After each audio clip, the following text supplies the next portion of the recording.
used to work in the prison for 20 years as a chaplain, as a youth chaplain. And the lads in prison used to say, why do you live on the Quadrant? It's the worst place to live in Hull. It's Beirut, hell on earth. Who would want to live there? So I thought, well, Jesus would.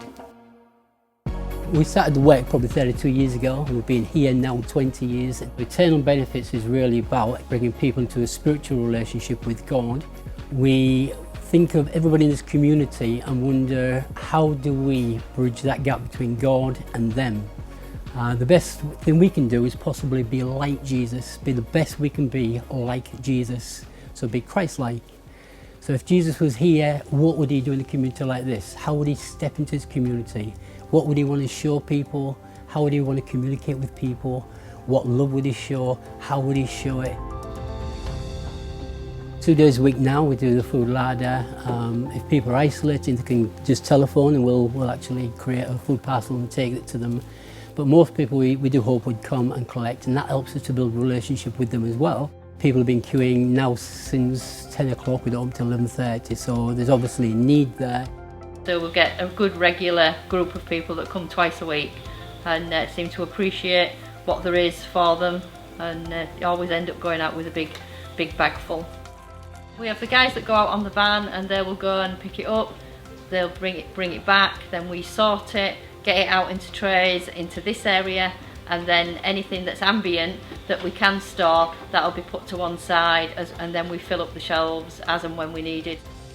For me, it's about sharing God's love in action, trying to be kind, trying to be thoughtful, and not just letting them come in and get food, but it's allowing us to be able to get to know people and just have little chats with them, and you know, we even get to know what they like and what they don't like, so food wise. So we say, oh, we've got this for you today, John, or we've got this for you today, so and so, yeah, I know that you like this. So it's just laying that foundation of the love of Christ into people's lives, just showing that Jesus is real and Jesus means a lot to us. That's why we do what we do. Would you like some flowers? Yes, please. For us, it's been those random acts of kindness that we've been very fortunate to have flowers given to us from Marks and Spencer's, and being able to take those round to houses and to give them to people, that we've seen people crying and being so overwhelmed with just receiving a bunch of flowers, and some saying, nobody's ever given me flowers before. So that's been real touching, and it's just been real heartwarming for me. That's been one of the highlights really, is just to go and be able to do that. The swap shop is, most people would think of it as a charity shop, but charity shops are usually trying to make money for their good cause. We are more about helping people desperately in need. So the charity shop or swap shop is where people can come and take stuff, or even swap stuff if they choose to. If they've got something to give, they can take something in exchange. If you imagine somebody coming out of homelessness, absolutely nothing, somebody's got absolutely nothing, completely lost hope, no real hope in their life, need some help and support, what do they need? From a knife and a fork to a cup and a saucer, right through to a fridge freezer, we will try and help them to get back on their feet and show the love of Jesus through word and action. Our primary aim and our primary focus is to help those most in need of essential items of furniture. People that are sort of fleeing domestic violence, people that are coming out of homelessness, people that are recovering from drug addiction, alcohol addiction, and asylum seekers as well.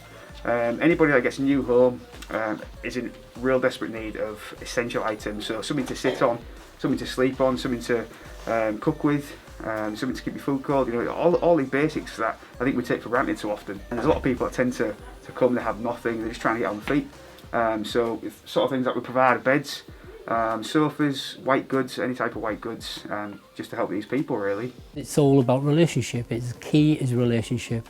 So whether that's integrating the international people into the community, because we have lots of international people coming. So it's for us, it's all about community welfare and bringing Christ into the centre of that. Jesus being the head, us as a church being the head in the community, the leading light in the community. On average, we would have 25 staff around, mostly volunteers. What I find very interesting is the whole thing about when Jesus had the disciples walking with him. Now, of course, when he said, follow me, they wasn't born again at that stage. So they actually walked with Jesus for a period of time. And at some point, Jesus says, you are the Lord, you are the Messiah. And the same as all disciples. And it's the same for us with our volunteers. People come and work with us, and quite often they're not Christian, and then they'll be with us sometimes a year, 2 years. But all the time they're walking with us, they're learning about Jesus. So it's a form of discipleship. It's almost like pre-discipleship. It's changed my life completely. I started about 5 years ago. I came to volunteer a few hours a week. I was in a bad situation in my life, depressed, mental health.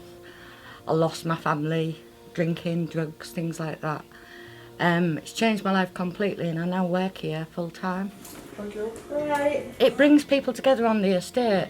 There's a lot of poverty. It just helps people out, and it makes the community come together more and things like that, you know.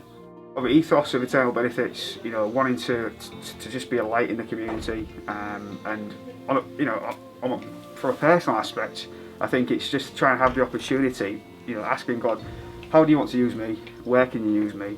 And often praying for opportunity to pray with people. So quite often when people come in and that are really, really down, you know, I offer to pray for them, and I just say, look, you know, I'm a Christian, you know, Jesus has changed my life, can I pray with you? So I've had quite a few opportunities to do that, and it's been very rewarding. That's probably the sort of pinnacle of it really for me, is just being able to sort of have some sort of spiritual output, to pray with people, to share a little bit of my testimony with people, and just to ask God to sort of intervene in their life really. The only thing that keeps us going is God's blessing. There's a lot of hardship, a lot of difficulty, a lot of work. My average week will be nearly 80-hour week. So it's hard work, it's tough work in a community like this.